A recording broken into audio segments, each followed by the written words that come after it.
اعتکاف کا مقصد اللہ کے وہ ولی جن کو واقعی ہر وقت اللہ یاد آتا ہے، کچھ تو مشابہت ہم عام لوگوں کو ان اولیاء اللہ سے ہو جائے، یہ ہے اعتکاف کا مقصد۔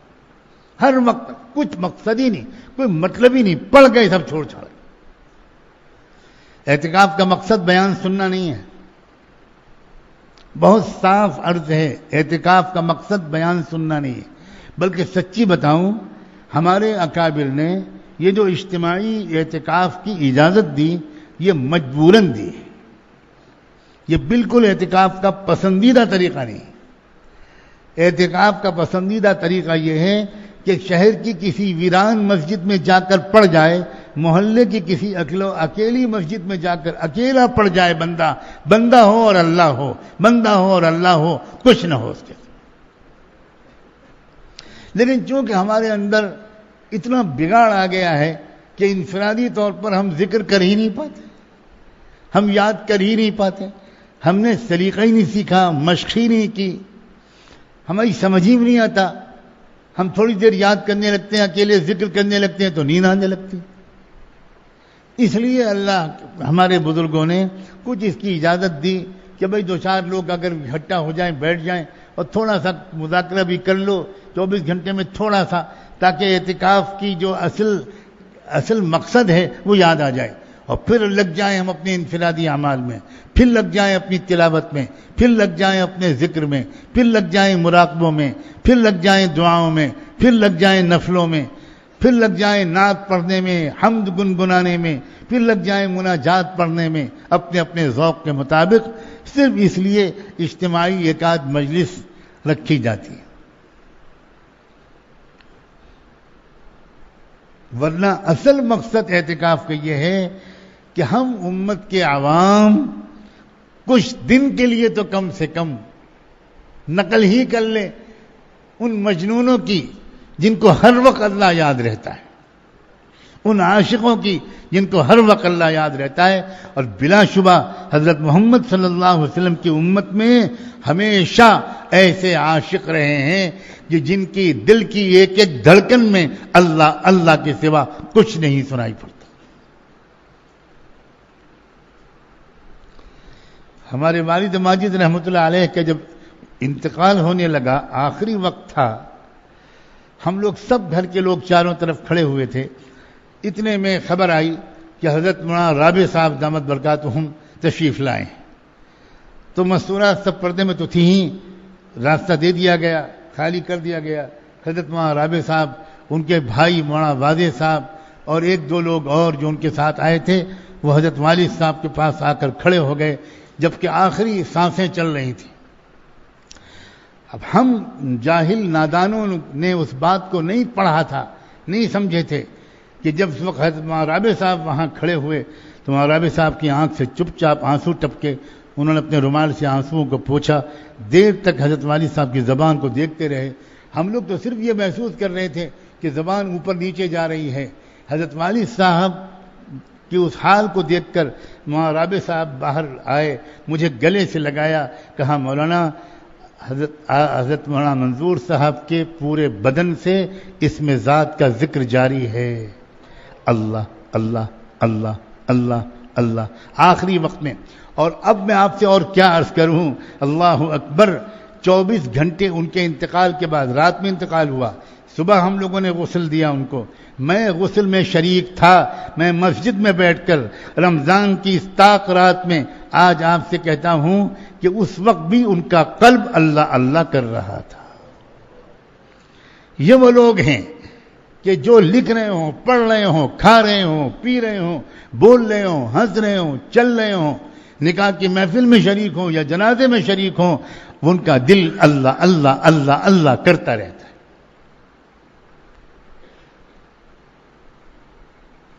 اللہ اس مقام کی طلب عطا فرما، اس مقام کے لیے کا شوق عطا فرما، اس مقام تک پہنچا دیجئے اللہ۔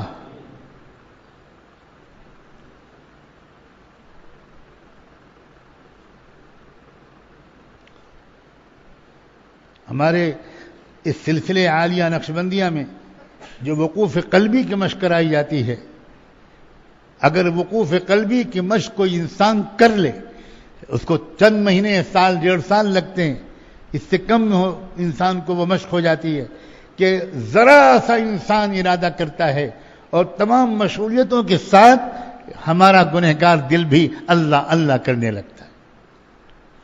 اعتکاف اس کے لیے ہے، اعتکاف باتیں کرنے کے لیے نہیں ہے، بیان کرنے سننے کے لیے نہیں ہے، اکیلے کونے میں پڑھ کر رونے کے لیے ہے۔ جس کا جو زیادہ اعتکاف میں انفرادی اعمال کرے گا، جو جتنا زیادہ روئے گا، جو جتنی زیادہ تلاوت کرے گا، جو جتنی زیادہ توبہ کرے گا کہ اللہ اللہ اب تو معاف کر دے، اب تو آپ کے گھر پہ آ کے پڑ گئے۔ حضرت شیخ الحدیث رحمۃ اللہ علیہ نے ایک عجیب انداز سے اشارہ کیا ہے کہ بھائی جب دروازہ نہیں کھلتا، جب نہیں مطالبے مانے جاتے تو مطالبہ کرنے والے دھرنا دے کے بیٹھ جاتے ہیں کہ اب جب تک ہماری مانگیں پوری نہیں ہوں گی ہم تو دروازہ چھوڑ کر جائیں گے ہی نہیں، ہم تو دھرنے پہ بیٹھ گئے۔ یہ اعتکاف کیا ہے؟ ہم دھرنے پہ بیٹھ گئے، جنت لیے بغیر نہیں جائیں گے، مغفرت لیے بغیر نہیں جائیں گے، تقوی لیے بغیر نہیں جائیں گے، ہم تنگ آ گئے ہیں اپنی گنہگاری کی زندگی سے۔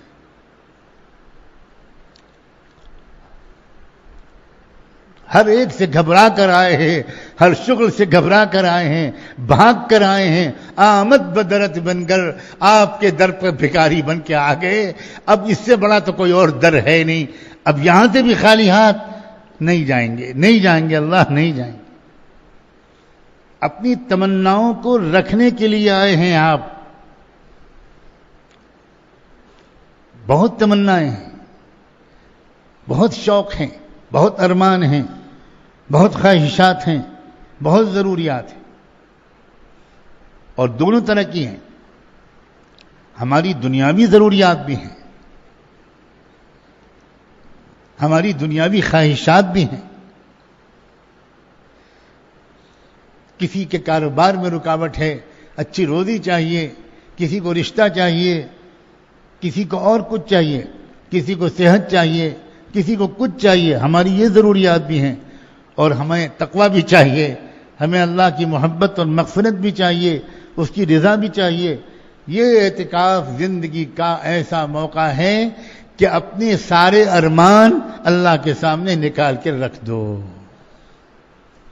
یہ غلطی و بھول چوک نہ ہو کہ موقع نکل جائے اور بعد میں یاد آئے ارے فلاں چیز کی تو ہم نے دعا ہی نہیں مانگی۔ یہ غلطی نہ ہو۔ یاد کر کر کے اب ڈائری میں لکھیے اپنی خواہشات۔ میں خواہشات کے لفظ بول رہا ہوں۔ پیاری سی وفادار بیوی بیمار چل رہی ہے، 1 سال سے علاج ہو رہا ہے، فائدہ نہیں ہو رہا۔ اس رمضان میں سجدے میں پڑھ کر اپنی اس وفادار بیوی کے لیے صحت مانگ لیجئے۔ بچوں کا مسئلہ ہے، بوڑھے باپ کا مسئلہ ہے، کسی کے والد کو فالج ہو گیا، کسی کی والدہ کی آنکھ کی روشنی جاتی رہی، کسی کا مکان اس کا چھن گیا، کسی کے مکان کے بٹوارے میں اس کا نقصان ہو گیا، کسی کا قرض کا مسئلہ ہے، اس کسی نے ادھار لیا تھا وہ نہیں دے پایا، پریشان ہے انسان، کسی پر کوئی کیس چل گیا۔ اور یہ ساری ضروریات یہ بھی رکھیے اللہ کے سامنے۔ یہ مت سمجھیے گا کیا میں دنیا مانگنے آیا ہوں، یہ مت سمجھیے گا۔ رب عجیب پیارا ہے، اس سے جو مانگو وہ خوش ہوتا ہے۔ وہ بالکل یہ نہیں کہتا خبردار مجھ سے آخرت مانگنا، دنیا نہ مانگنا، ہرگز نہیں۔ اس نے منہ بھر کے قرآن میں تعریف کی ہے، ربنا آتنا فی الدنیا حسنہ وفی الآخرۃ حسنہ۔ میرے کچھ بندے وہ ہیں جو مجھ سے یہ دعا کرتے ہیں ربنا آتنا فی الدنیا حسنہ، اور کمال ہے اللہ یہ بھی تو کہہ سکتا تھا ربنا آتنا فی الآخرۃ حسنہ وآتنا فی الدنیا حسنہ۔ اگر آخرت کو پہلے ذکر کر دیتا، دنیا کو بعد میں ذکر کر دیتا، تو ہم مولویوں کی سمجھ میں آتا کہ آخرت کی قیمت زیادہ ہے، دنیا دنیا حقیر چیز ہے، اس لیے اللہ نے ان بندوں کی تعریف کی ہے جو پہلے اللہ سے آخرت مانگتے ہیں، بعد میں اللہ سے دنیا مانگتے ہیں۔ مگر قربان جائیں مولا، آپ نے کمال کر دیا شفقت کا، آپ نے ہمارے ظرف کا خیال رکھا، آپ نے ہماری اپنی سطح کا خیال رکھا، اور آپ نے تعریف میں وہ کلمات کہے، میں اپنے ان بندوں سے بہت خوش ہوتا ہوں جو مجھ سے دنیا کے اندر بھی خوشیاں مانگتے ہیں، آخرت کی بھی خوشیاں مانگتے ہیں۔ واہ، کوئی پابندی نہیں ہے، سب مانگو جو تمہارا دل چاہتا ہے۔ نوجوانوں، تم کو خوبصورت بیوی چاہیے، مانگو اللہ سے، کوئی شرم کی بات نہیں۔ ماں باپ سے مانگتے ہوئے شرما سکتے ہو، مگر رب سے مانگتے ہوئے مت شرمانا۔ مانگو، کیا مانگتے ہو؟ مانگو۔ اللہ سنتے ہیں کہ لوگ حج کرنے جاتے ہیں، اللہ ہم کو بھی تو بلا لیجئے۔ رمضان کا مہینہ ختم ہوتے ہی حج کا موسم شروع ہو جاتا ہے، چاند نکلا شوال کا اور حج کا موسم شروع ہوا۔ اس کی بھی عجیب و غریب حکمت ہے۔ اللہ تعالیٰ کہتے ہیں کہ اچھا، چھوڑنے کی تم نے بہت عادت ڈالی، تم نے کھانا چھوڑا روزہ رکھ کر، تم نے پانی چھوڑا روزہ رکھ کر، تم نے خواہشات چھوڑی روزہ رکھ کر، پھر تم نے گھر بار چھوڑا، محلے کی شہر کی مسجد میں آ گئے اعتکاف کے لیے۔ اب میں چاہتا ہوں کہ تم وطن بھی چھوڑو، ملک بھی چھوڑو، آؤ میرے گھر پر، آؤ محبت کے مرکز میں آؤ۔ عاشقوں کی بستی ہے وہ، مکہ کیا ہے؟ عاشقوں کی بستی۔ ابراہیم عاشق، اسماعیل عاشق، ہاجرہ عاشقہ، اس عاشقوں کی بستی میں آؤ گے تو یہاں عاشقوں کی برکتیں یہاں کی فضاؤں میں آج بھی زندہ ہیں۔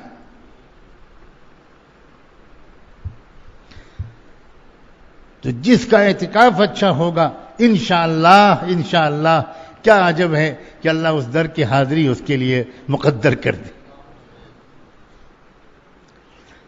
ماں سوا اللہ کو دل سے نکال دینا۔ رشتے سب کے نبھانے ہیں، سب کے رشتے ایسے نبھانے ہیں کہ دیکھنے والے کو یہ احساس ہو کہ یہ تو بس اپنی بیوی بچوں میں رہتے ہیں۔ اسلام کا حسن میرے جیسا ناجاہل آدمی بیان کر سکتا ہے؟ جس نے حسن کا مزہ چکھا نہیں، وہ کیا بیان کرے گا؟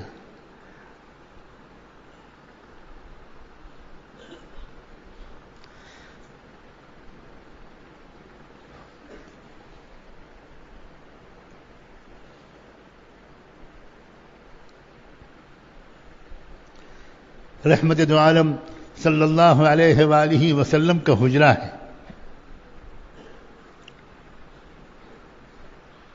حضور اکرم صلی اللہ علیہ وسلم تہجد پڑھ رہے ہیں۔ اس آسمان کے نیچے ایسی نماز کبھی کسی نے نہیں پڑھی ہوگی جیسی محمد مصطفیٰ کی ہر نماز ہوتی تھی۔ کیا وصل ہوتا ہوگا، عالم بالا سے کیا رابطہ ہوتا ہوگا، اللہ سے کیسی ہم کلامی ہوتی ہوگی، آسمانوں کی کیسی سیر ہوتی ہوگی، کیا آپ کے قلب و روح کی پرواز ہوتی ہوگی نماز میں۔ جب ایک مومن کی نماز کے بارے میں حضور فرما رہے ہیں الصلاۃ معراج المؤمن، نماز مومن کی معراج ہے، تو حضور کی نماز کا کیا عالم ہوگا۔ لیکن قربان جائیں اللہ کے رسول کو، سلام پھیرتے ہیں آپ، تہجد کی نماز سے فارغ ہوتے ہیں اور آپ اپنی پیاری وفادار پاک دامن بیوی حضرت خدیجہ سے کیا پیار بھرے لہجے میں بات شروع کرتے ہیں، کہتے ہیں کلمین یا حمیرا، اے لال گڑیا کچھ مجھ سے باتیں کرو مجھ سے۔ اللہ اکبر، دونوں چیزیں ایک ساتھ ہیں، یہی اسلام کا حسن ہے۔ یہ نہیں کہ اب آپ آسمان سے جڑے ہوئے ہیں، رب العالمین سے جڑے ہوئے ہیں، تب آپ یہاں کے حقوق ادا کرنا نہیں جانتے۔ نہیں، آج کی بڑی مصیبت یہ ہے کہ ہم مسلمانوں میں ایسے لوگ کروڑوں میں کوئی ایک آدھ ہیں جو دونوں کے درمیان بیلنس کا سلیقہ جانتے ہیں۔ ذرا سا ایک چلے میں گئے، 3 چلے لگائے، ذرا سا دیندار بنے تو اب گھر بار چھوٹ گیا، کاروبار چھوٹ گیا، بیوی پر ڈانٹ پڑنے لگی، بچوں سے بے تعلق ہو گئے، اور یا اگر دنیا کی طرف گئے تو نمازیں ٹوٹنے لگیں، ویران ہو گئیں. یہ طریقہ نہیں ہے محمد رسول اللہ کا. جیسے جیسے نماز بہتر ہوتی چلی جائے ویسے ویسے بچوں سے پیار بڑھتا جائے، ویسے ویسے اخلاق بڑھتے جائیں، ویسے ویسے شفقت بڑھتی جائے.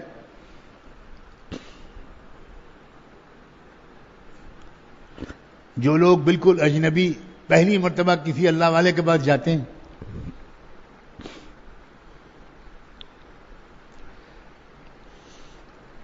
اور اس کو دیکھتے ہیں کہ وہ اپنے بچوں کے ساتھ، نواسوں پوتوں کے ساتھ ہنسی مذاق کر رہے ہیں، کمر پہ بٹھائے ہوئے ہیں، گندے پہ بٹھائے ہوئے ہیں، اس سے کھیل رہے ہیں، تو بعض لوگ جو یہ تصور لے کے جاتے ہیں بزرگوں کا کہ خاص قسم کا تصور کہ حضرت جبریل کے پوتے ہوں گے، تو ان کو لگتا ہے کہ یہ بزرگ ہیں، یہ تو ہنس رہے ہیں.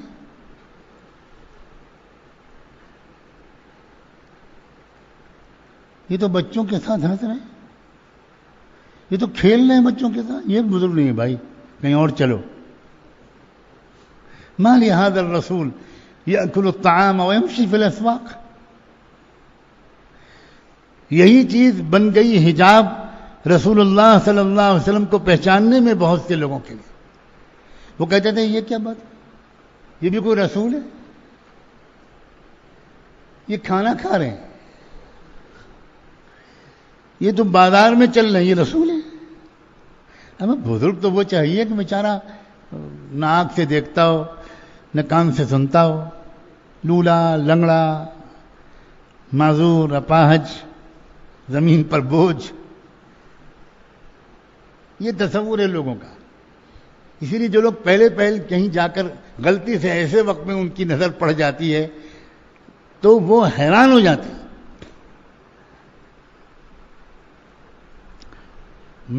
مجھے سابقہ ہوا ہے ایسے لوگوں سے. میری تربیت کے لیے اللہ نے ہر ڈیزائن کے آدمی سے مجھے ملاقات کرائی. چوکور ڈیزائن، گول ڈیزائن، لمبا، چھوٹا، کالا، سفید، پیلا، نیلا، رنگین، کلرڈ. تو میں کچھ لوگوں کو لے کر گیا، بڑے خاص قسم کے لوگ، مرکز نظام الدین. بدقسمتی سے ایسے وقت پہ پہنچے کہ دسترخوان لگا ہوا تھا، اور مجھے دیکھتے ہی حضرت جی تو اٹھ چکے تھے کھانا کھا کر، باقی حضرات بیٹھے ہوئے تھے. مجھے دیکھتے پکارا، ارے رے مولانا ادھر آ جائیں، ہاتھ دھو کے ادھر جلدی آئیے، جتنے ساتھی آپ کے ادھر لے آئیں. اب حضرات سب بیٹھے ہوئے، مولانا امر لاٹ صاحب، مولانا عمر صاحب، مولانا ابراہیم صاحب. اب ہنسی مذاق چل رہا ہے. یہ کھا رہے ہیں، موٹی ہڈی ان کے سامنے ڈال رہے ہیں، ان کی روٹی چھڑا لی، ان کی پلیٹ کھسکا لی، یہ ہنسی مذاق. اب وہ جو لوگ تھے یہ بزرگ لوگ، یہ مولانا سجاد صاحب ان کو کہاں لے آئے، ہنس رہے ہیں دسترخوان پہ، ہنس رہے ہیں.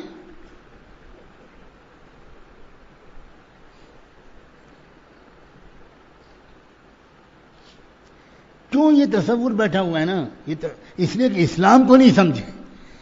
حالانکہ خوبصورتی اسلام کی کیا ہے؟ خوبصورتی اسلام کی یہ ہے کہ اللہ کے رسول نے یہ سکھایا کہ دسترخوان پر ہلکا پھلکا ہنسی مذاق کرتے رہنا، یہ سنت ہے. آپ لوگ کھانے کے آداب میں یہ کبھی نہیں سناتے ہوں گے. وہ جلالی قسم کے امیر جماعت کے وہ ایسا کہاں سنائیں گے؟ وہ کھانا بھی ایسے ہی کھاتے ہیں کہ جیسے میت کو دفنا رہے ہوں.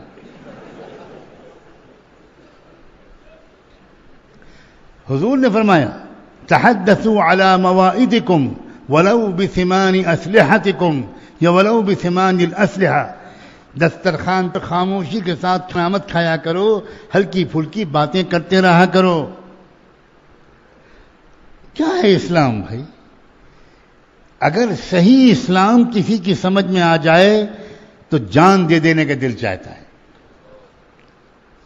کتنا آسان، کتنا پیارا، کتنا فطری، کتنا خوبصورت.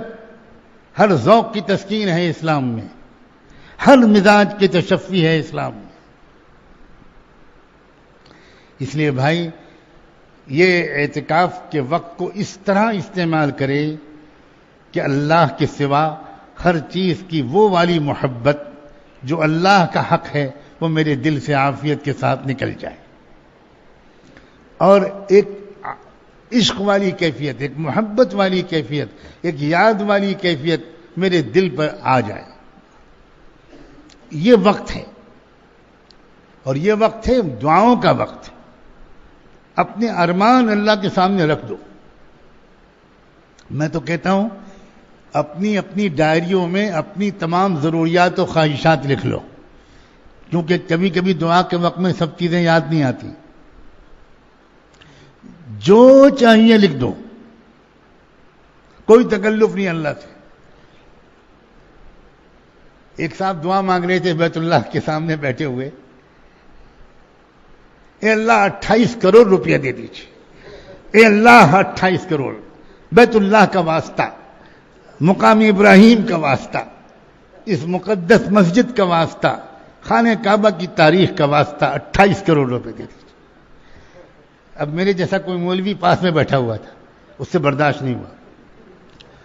اس نے کہا بھائی بدتمیز، بے ادب، تیرا دماغ صحیح ہے؟ یہ اللہ میاں سے دعا کر رہا ہے یا بینک مینیجر سے مانگ رہا ہے کہ 28 کروڑ روپے دے دو؟ تو اس نے کہا چپ بخیل کا بچہ، اللہ سے مانگ رہا ہے تب تو تیرے پیٹ میں درد ہو رہا ہے، اگر تجھ سے مانگ لیتا تو کہیں مجھے چاقو ہی نہ مار دیتا۔ پھر اس نے کہا کہ میرا مال ڈوب گیا، میرا 28 کروڑ کا انشورنس کا مسئلہ ہے، مجھے 28 کروڑ روپے پیمنٹ کرنے ہیں، اللہ میں سے مانگ رہا ہوں، تم سے کیا کہہ رہا ہوں جو تمہارے پیٹ میں درد ہو رہا۔ تو آپ یہ بھی مانگ سکتے ہیں کہ 28 کروڑ دے دو، مگر چپکے سے مانگنا، مجھے پتہ نہیں مسجد کے ذمہ دار کہیں کوئی جلالی نہ ہو اور وہ آ کر کہنے لگے کہ کیا یہ سب کیا کر رہے ہو تم، 28 کروڑ مانگ رہے ہو۔ اللہ سے باتیں کیا کرو دوستو، اللہ قریب ہے، اللہ دور نہیں ہے، باتیں کرو اللہ سے۔ ابھی بھی ایک بزرگ زندہ ہیں اس دور میں، میرے یہاں آ کر مہمان ٹھہرے،